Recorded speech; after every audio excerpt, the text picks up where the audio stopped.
Hey everyone, thanks again for joining into this episode of Owning Your Sexual Self. I have on an awesome guest with me today, Dr. Alison Ash, aka Dr. Allie, who is a trauma-informed intimacy coach and educator, a Stanford University lecturer, author, and the founder of TurnOn.Love. As a sociologist with a PhD from Stanford, Dr. Allie has a comprehensive understanding of the complex societal challenges that often lead to unsatisfying and disempowering intimate experiences. She designs workshops, courses, and retreats and offers individuals and couples coaching to give the tools to be able to cultivate and sustain nourishing emotional and sexual intimacy. Dr. Allie invites you to turn on pleasure, intimacy, and love at www.turnon.love. I am really excited for our conversation today. This actually might end up being a two-parter because we are really focusing today on ruptures in relationships. And so how healing these ruptures actually leads us into right, being able to uncover these things, being able to do deeper processing. And then part two of this, we plan to actually specialize and drop in more to specifically ruptures in terms of affairs within relationships.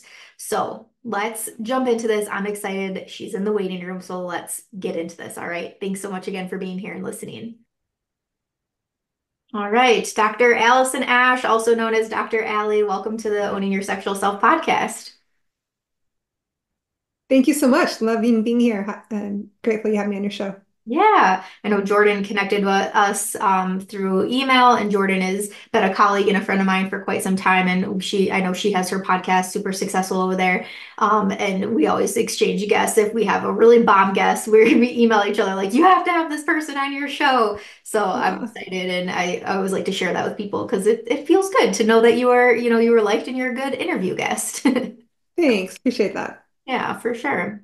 So, and it's really cool to come across people that are in this same or similar role as I am. I've done the sex coaching role, sex education, now in sex therapy and private practice. And you are a lecturer through at Stanford. You went to Stanford. You have the TurnOn.Love. You have a host of things that you're offering people.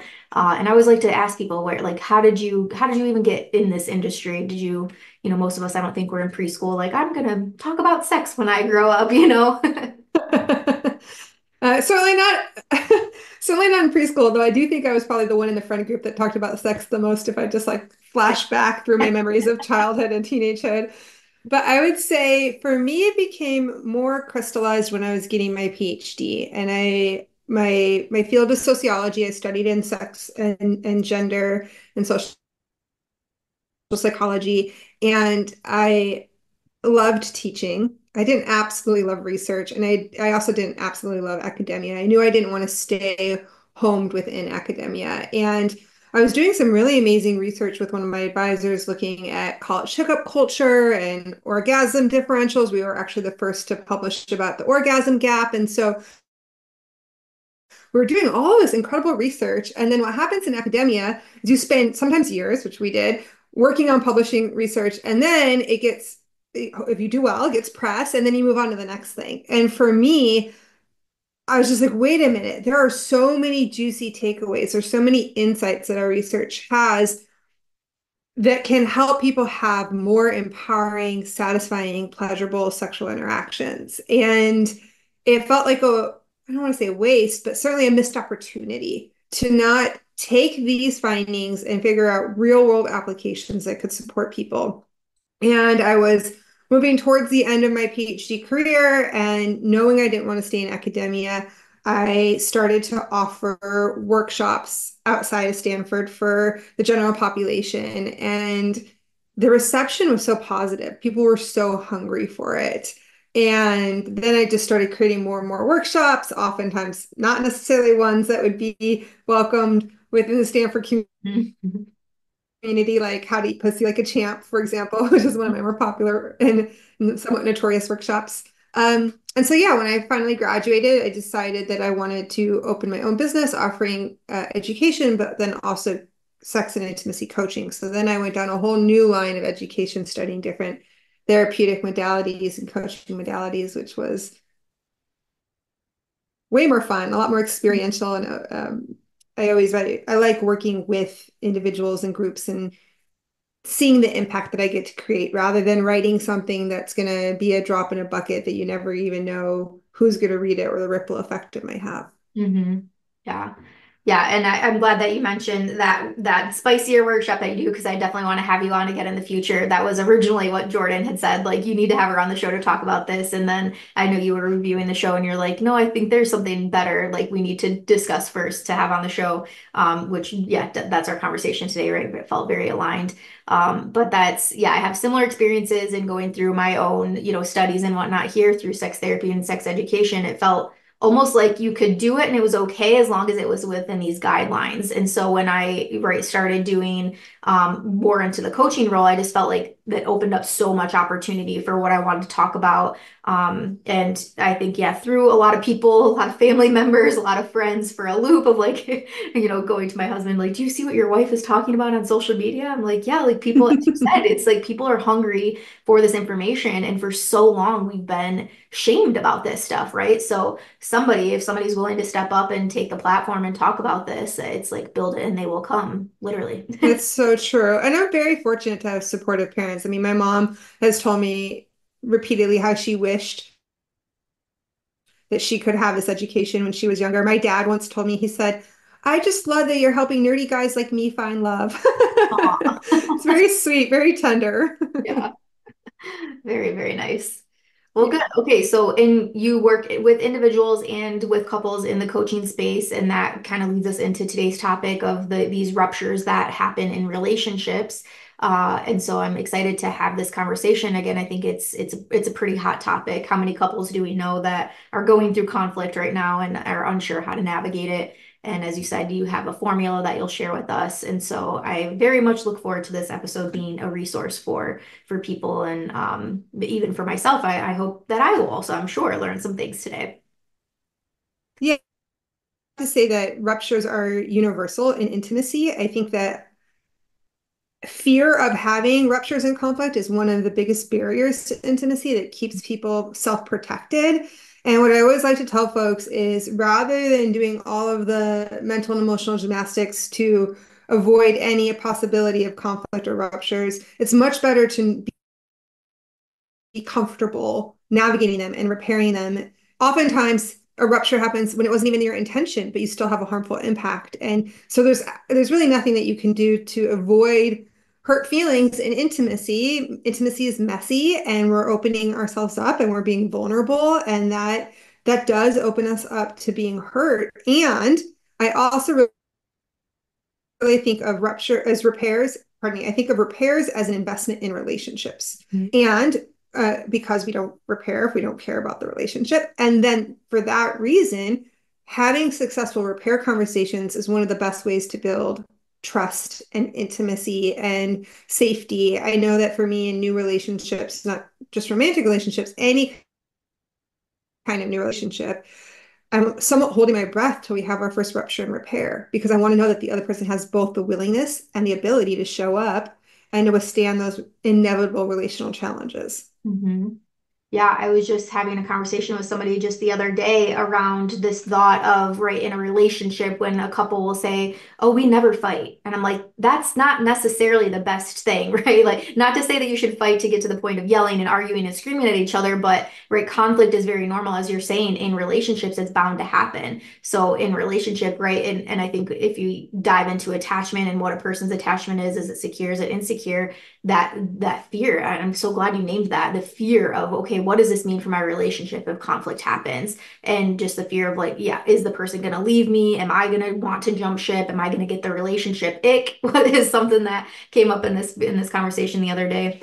um but and same to what you're saying, so often I'm telling my couples that I'm working with, and even in my own marriage, it's like, okay, we're going through something right now, and what we do right now in this moment, when it's hard and when it sucks and when it's difficult, like that makes all the difference once we get to the other side of this. But we have to do the work. We have to do the crying and the understanding and building the curiosity around how each other are feeling and the validation and right, all the things.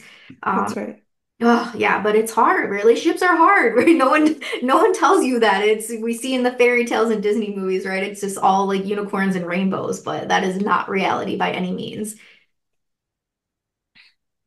Very true. Very Mhm. true. Okay, so let's get into what some of these ruptures are. So first, if I want to just clarify too what the word rupture means. Can you give us sort of a definition for listeners? Yeah, I love that. So a rupture could be a conflict, but sometimes it's a feeling of being missed, misunderstood, um, hurt feelings that can happen when two people's wounds might rub up against each other. It's when the connection feels like there's a blimp on the radar and it's like, oh, that was a disconnection or that was an ouch. And I like to use the word ruptures because it feels a little bit more all-encompassing than conflict, where I Mhm. think people have a particular perception of what conflict is, which may include yelling and screaming. It doesn't have to, as you're pointing to, but conflict can feel heavy and weighty. And I think a lot of people have shame around it. Like, oh no, I have conflict. I'm bad. I've done something bad. Mhm. Rather than just realizing, okay, ruptures are inevitable. And I think it helps people have a slightly different association with it. Mhm. Mhm. Yeah, I appreciate that because yeah, I think even my mind went to conflict and I agree. Like rupture is the more all-encompassing word. Definitely. Yeah, that ooh, right? Like that feeling of ooh, something, yeah, something went wrong or how am I feeling about this? I want to make it right. Maybe I don't want to make it right. Right again, getting into am I willing to do this or not? Hmm. So, okay, Hmm. so share with us, you said you have a formula, maybe it's too early to jump into that, but what would you say in your practice, maybe a recent conflict or a rupture that came up in a relationship that you've been working with? What would you say are some of these common ones that you're seeing in couples that you're working with? Oh, wow. All sorts of ruptures. It could be around co-parenting or co-living dynamics, something as simple as like sharing the load around housework. Oftentimes, ruptures happen around um, a misalignment on values or priorities or not honoring your word. Or actually, a lot of the time, ruptures happen because people have different memories or understandings of what agreements were. Mm, Um, Oftentimes, I'm working with non-monogamous couples, not exclusively, but often, and they might have all sorts of ruptures that come up around how they navigate non-monogamy or jealousy that can arise. Jealousy can arise, of course, in any kind of relational dynamic. Um, you know, needs that aren't being met, emotional needs, needs for freedom and autonomy, needs for safety and security. Sometimes ruptures happen around sex or around differences in desires. One person maybe has a different libido or is kinkier or just has fantasies that don't feel like they overlap. mm, But yeah, ruptures can be even just small things like, ouch, you said something hurtful, and you didn't notice, or you didn't come and defend me in a conversation that we were having, or whatever it may be. mhm. Yeah. Yeah. And then are we normalizing the fact that ruptures can be like common and frequent? Yes, Okay. ruptures can be common and frequent, and I think as you were pointing to earlier, there are some folks who are more conflict avoidant or maybe perhaps people pleasers. There's also folks who are just a lot more easygoing, and I'm not one of them. I wish I was. I'm pretty particular and sensitive. And so, I do think that for some of us, we may if we're more sensitive or if we're actually more willing to turn towards our emotional landscape, um, then like we might be navigating with the content with more regularity, but that doesn't mean that these things aren't happening for folks. It might just mean that folks are a little less aware or brush it off more or brush it under the carpet. And so, yeah, so I think that there's all sorts of different ways that people relate to conflict. In my practice, I see three main ways that efforts to repair ruptures go awry. And these happen time and time again, and it really undermines genuine effort to repair ruptures. So I think the biggest one that I see is doing it at the wrong time. Mm, So it happens for most couples, particularly, or not even just couples. Let's say this could happen in friend relationships, workplace dynamics, any kind of relationship. What happens is conflict is so uncomfortable. It's scary because our shame comes up that we did something wrong in intimate relationships, whether it's close friendships or romantic relationships. There's a fear of rejection or abandonment, even if intellectually we don't think it's going to happen. Sometimes physiologically in the nervous system where attachment happens, there can be this fear. And so what happens is people rush to try to fix it right away. And what happens is if somebody's really hurt or really angry or really in a shame spiral, oftentimes people are outside of their window of tolerance. They're outside of their ability to be able to repair effectively. What happens when somebody's outside their window of tolerance? There's so much activation in the nervous system, so many big emotions, so much fear, is their prefrontal cortex, the part of the brain that's responsible for every single skill we need to repair well. Empathy, logic, memory, social connection gets bypassed. And so what I see people doing is trying to repair ruptures when they actually don't have the access to the faculties that they need to be able to repair well. And they're doing it because they want to try to fix it because they're so uncomfortable and afraid, but they don't actually have the ability to do it in a way where they're going to be more able to be heard, express themselves more clearly. And the biggest indication I can tell folks of whether or not they're ready to do repair is if they have access to curiosity and empathy. You cannot repair well if you don't have access to curiosity and empathy. And if you're too dysregulated, you won't be able to. And that's very human and very normal. Mm-hmm. Yeah. Oh, I'm so glad that you named that. I think that I agree that's common, and that reminds me of, right, if a couple, or even I like that you named it too, that this can also happen in friendships. This isn't just in intimate settings.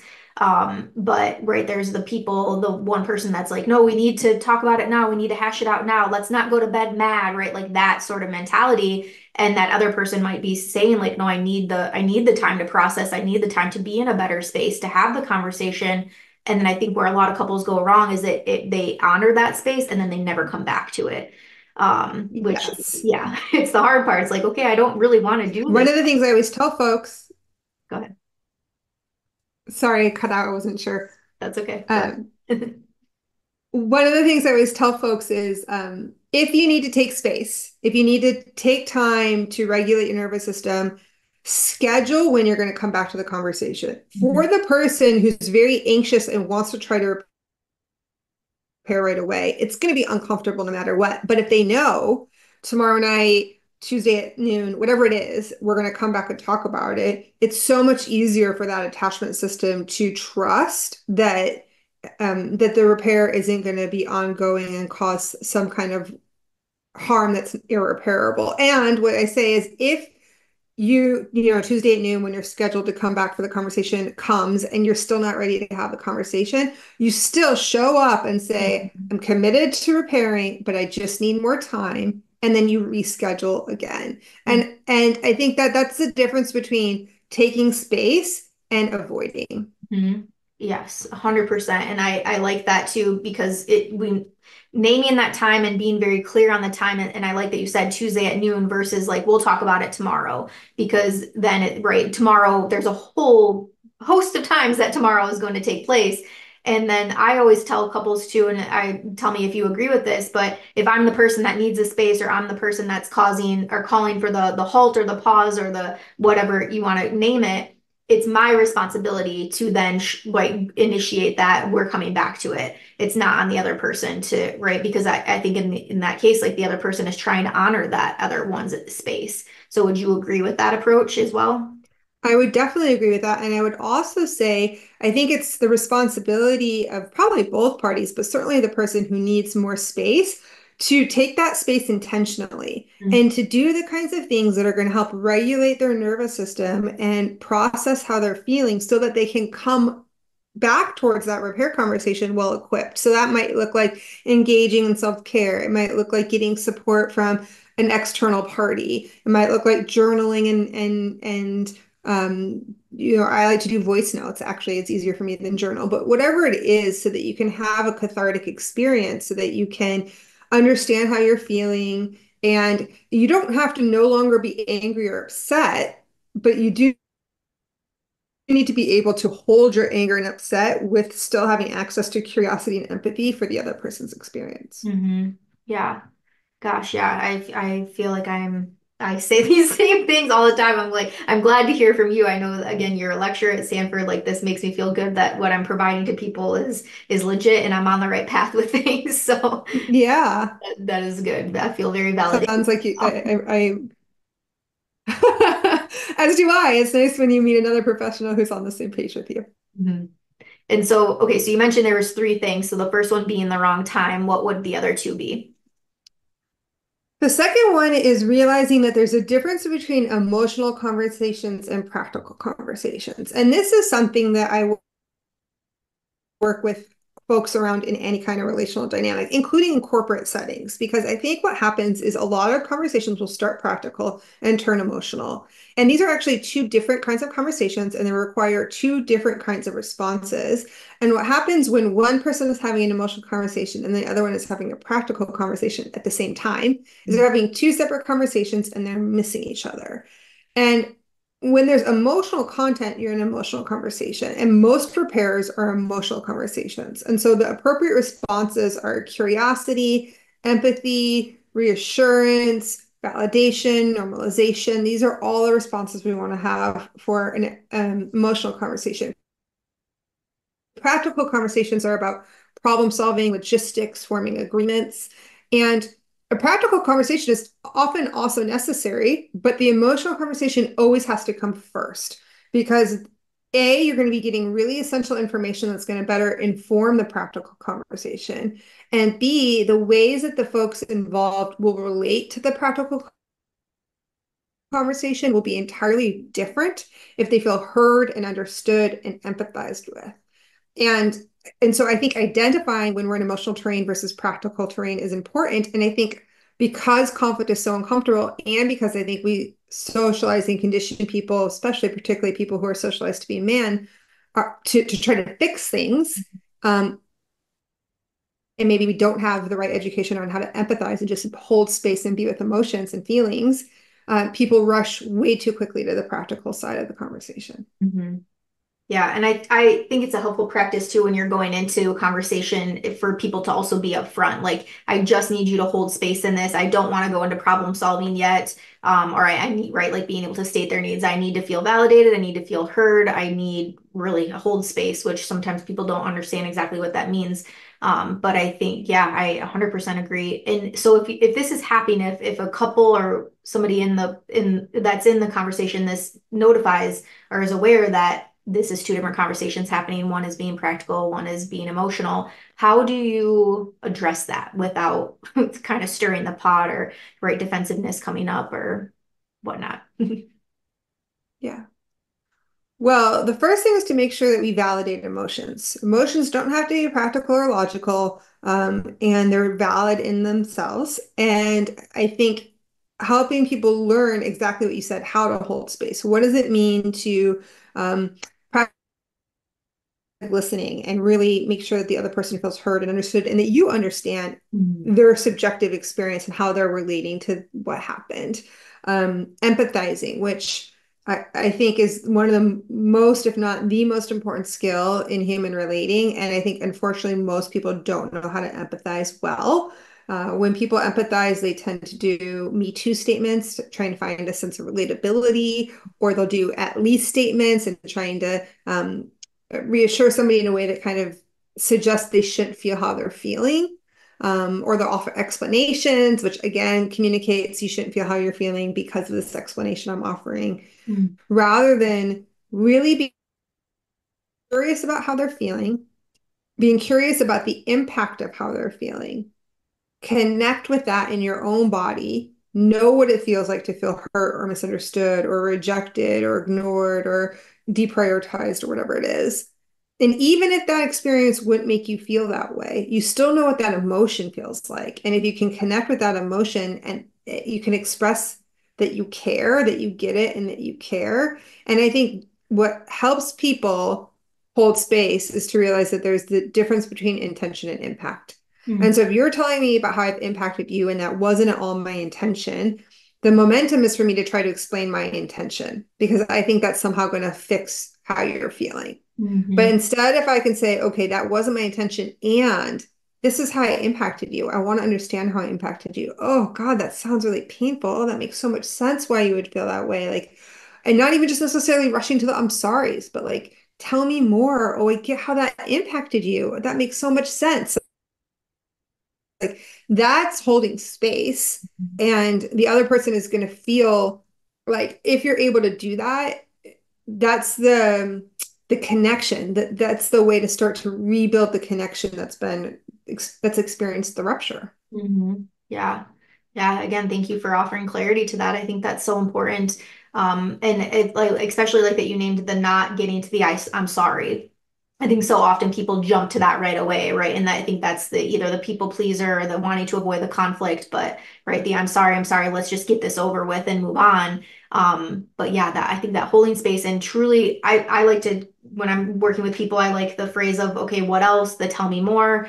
Right, Mhm. like to encourage them to keep going. And what I find, especially when I see this unfolding in sessions, what a person shares in like those first couple sentences, I feel is almost like testing the waters. How much am I gonna be heard and validated and seen and felt? And then when your partner responds with, right, as you said, that active listening, the validation, the invitation to go deeper and to keep sharing, it's like, and then that second wave of what comes through, it's like, it's almost like I literally physically see their walls come down. It's like, okay, I'm safe here. I'm safe to share. And like, again, like as we're speaking to today, that's like when real shit starts to happen, right? We really get somewhere. Yeah, you're spot on. And I think exactly what you named is what people are afraid. They're afraid that if they hold space and they empathize, somebody's going to continue to reveal more and maybe even get more upset, and that that's somehow bad or wrong. They want to try to de-escalate. But the reality is, those emotions are there. And if you can support the unfolding process, it's cathartic. It allows them to get it out. They're not going to hold on to it. It's going to be a really good defense against resentment or contempt. And so I think that people are afraid that they're going to make it worse rather than realizing that you need to allow all of that to come out in order to make it better. Mhm. Yeah, this it feels very therapeutic as we're talking. I'm like, we're basically training people to be little mini therapists in this podcast episode. And yeah, just to name it too, right? If your partner is not willing to do this, this is why therapy and coaching is such a great place because we will be those people for you, right? We will be the ones to hold space and to validate and practice the active listening and whatnot for you to be able to process. That's exactly right. Yeah. Oh, so good. I'm loving all of this. And so let's get into now number three in these main ruptures that you're seeing. So the third biggest way I see repairs going awry, and this kind of will start to lead into my repair formula, is there isn't turn taking. So sometimes a rupture happens where I've harmed you and it doesn't feel like I've been harmed. But the reality is in a lot of conflicts and ruptures, both people feel hurt or feel misunderstood. And so what happens is both people are trying to feel heard and understood at the same time. And so then they're also talking past each other. So I might say something like, you did this and how could you do this? I feel so hurt. And then you say, but you did that. And so now we're both kind of competing Mhm. for the other person's empathy and reassurance and accountability. And so I think what is way more effective is to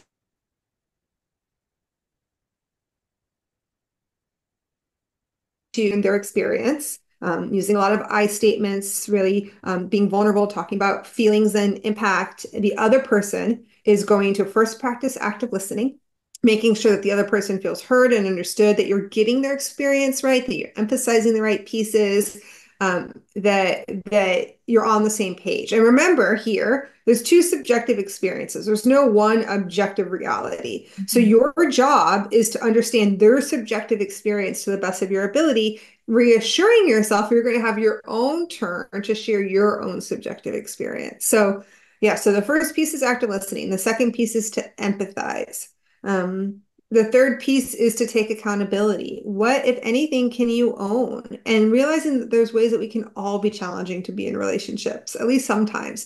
Can Mhm. you own that you're bad at time management? Can you own that sometimes you can be lazy, or that you can be defensive, or that you can be impatient, or that you can be high maintenance, or that sometimes you get really self-absorbed, or that whatever it is. I think that if you can be humble and own where you might have where you might have fallen short, then what happens is the other person doesn't have to hold on to that anger so tightly, because it becomes a shared reality. Like if you say you're right, Dr. Ali, like I am bad with time management, and I was late, and I get how that would have you feel maybe like I don't value your time or deprioritize. So that's part of the empathy piece. Then I don't actually have to hold on to that anymore. I'm like, okay, great. Like you get it. And then I can start to relax and be more available for connection. And then you might move to the last piece, which is offering reassurance. And here and it has to be genuine, it has to be believable reassurance. I don't want you to say in this hypothetical situation,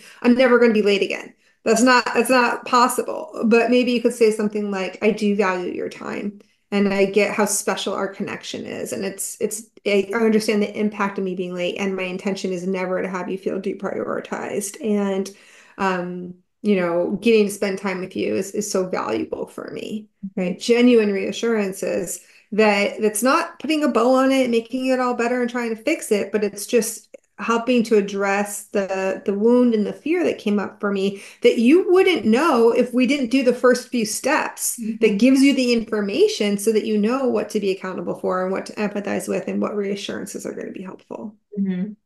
Yeah. Then then we would switch, and you might share with me about your experience, or maybe I miscommunicated something, so you weren't really aware of the expectations that I had, or whatever it might have been. Mhm. Yeah, and I call this like a tit for tat when that back and forth starts to have. It's like this ping pong. Well, you did this. Well, you said this. Well, you didn't do this, right? And it's like, yeah, when it unfolds in session, I'm like, we got to pause. This is not helpful whatsoever. But and also I would find in this formula that you're going through where right person A gets all the validation, they get that right, they're feeling all good and bubbly and whatnot. They put a bow on that interaction.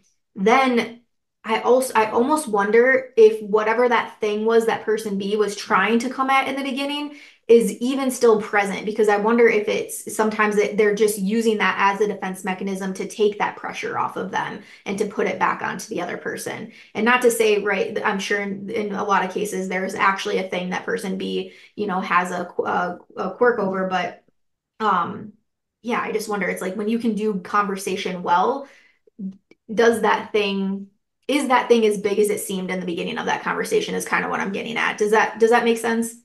Yeah, it makes perfect sense. I think oftentimes this is a really good way to diffuse some of the defensive mechanisms that we can put up um, around not wanting to feel the shame or the guilt, or the ways that we can acknowledge that we've hurt somebody that we don't really want to hurt, right? Mm-hmm. Yeah. Yeah. And just obviously you're an expert in this, so I'd love to hear, we're talking about all of the things that you want to do. Would you be able to quickly go over a list of in rupture, like things to avoid, things that you don't want to do? Because I think that's Sure. also helpful side of the conversation. Totally. I think it's really helpful to focus on the issue at hand. Oftentimes, what happens is people then pull out this entire laundry list. So now I'm telling you about every time that you were late. And that makes it really hard to actually address this present moment hurt. So it's okay to say, like, this feels like a pattern, but that's also very different than saying there's 15 things that now you have to try to repair in the same Yeah. conversation. So yeah. Overgeneralizing. You never, you always, those are just going to put most people into a place of defensiveness, because nobody is always or never anything, right? Mhm. Noticing if you're getting stuck in like the specific details. It was 3 times, no, it was 2 times. It was Wednesday, no, it was Thursday. When you're in that tit for tat, as you were saying, around those specific details, you're in a space of defensiveness, and it's better to drop into the emotions rather than those specific details, which honestly don't matter so much. Mhm. Um, I think it's really helpful to notice if you're disconnecting, if you're putting up a wall, if you're freezing the other person out, if you're feeling really attached to needing to be right, and to remember that you can always take a break in the middle of a repair conversation. That break might just be a few minutes to go for a walk or to take a quick shower, or it might be let's pause this and come back at it tomorrow, or come back at it with our coach or therapist, or whatever it is, so that you're not creating additional ruptures in your attempt to repair the original rupture. Hmm. Yeah, and another big one I see is body language, eye contact, avoiding that, looking away, distracted. I always tell people, like, if this is a deeper conversation, you deserve to have uninterrupted time. So for people with kids, right, like, can you this happen after the kids go to bed, or kids are with a babysitter, kids are at gymnastics, right? Like something like that, to where it is just the two of you, TV is off, cell phones are away, right? Like you have that undivided attention of one another. Yeah, and then just your body cues, right? Shaking your head, like listening to the person. You're not looking away. You're not sitting there like this with your arms That's crossed, like that's pouting. right. Oh, yeah. Yeah, I love that you added that. That's so important. We communicate empathy, not just the words we use, but through our body language. And I think that's spot on. I'm so glad you added that. Yeah. Hmm.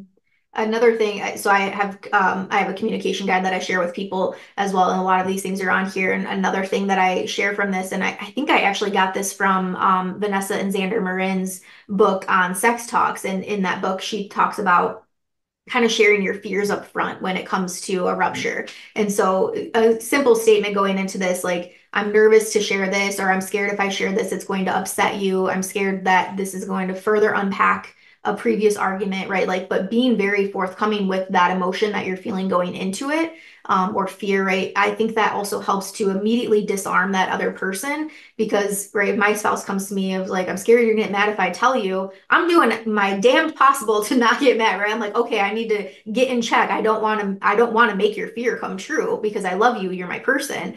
And I think that's where, as you're talking about, like, really that empathy and curiosity, I just cannot stress like how much I think those words are so spot on. Because yeah, if I'm empathetic and if I'm curious, I'm not going to go into defensiveness, hopefully not going to go into defensiveness, right? Yeah. Yeah.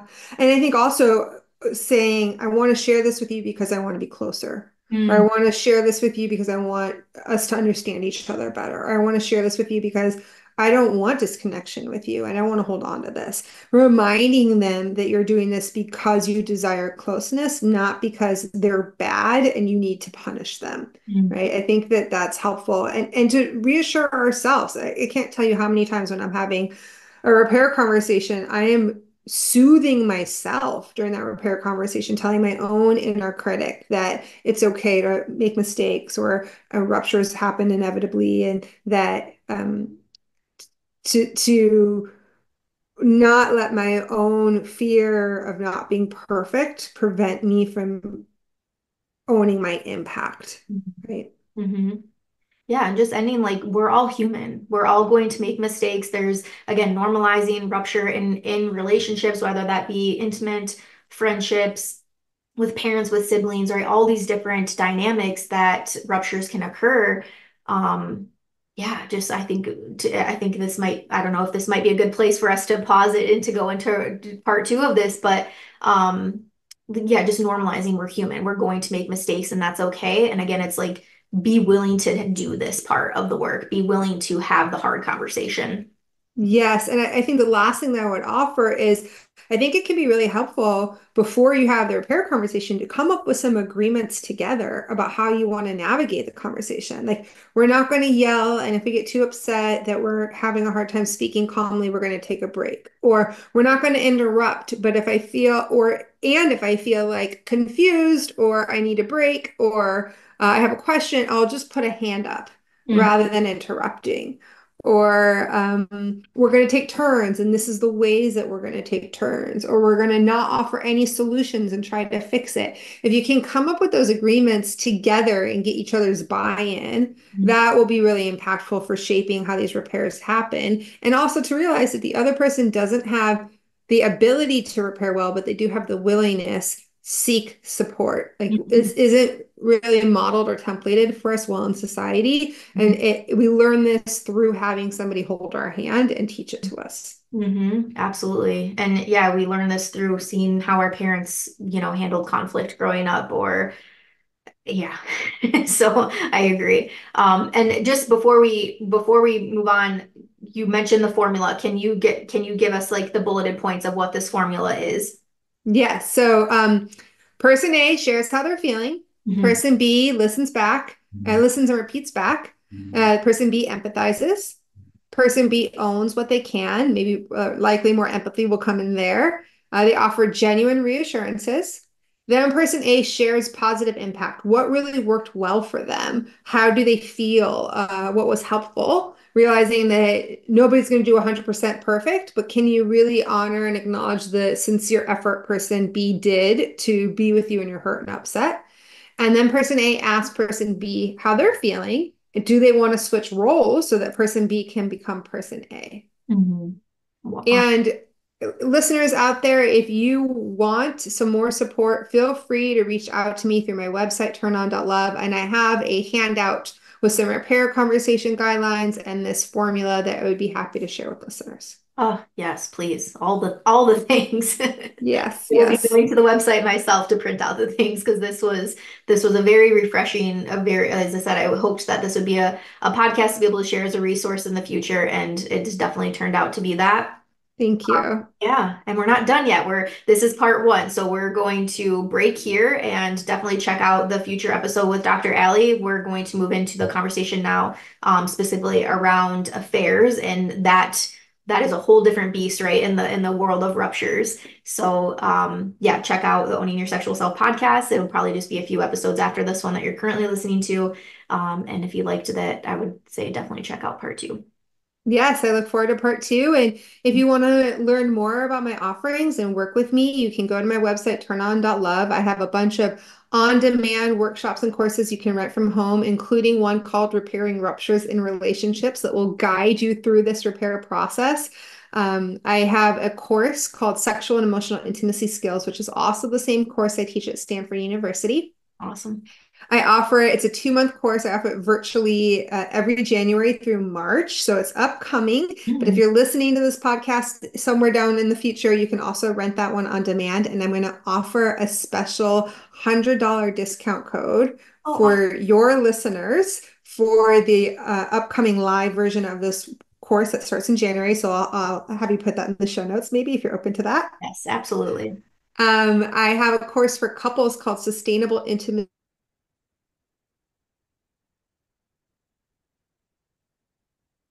Ruptures can oftentimes be conflict, can be a libido blocker. How do we navigate the various libido blockers out there and reignite the spark so we can have lasting intimacy? And then, of course, I also do coaching for individuals, couples, non-monogamous groups. So if you need any support learning how to cultivate and sustain emotional and sexual intimacy in your relationships, please feel free to reach out. I offer complimentary consultations. Oh, thank you so much. Wonderful.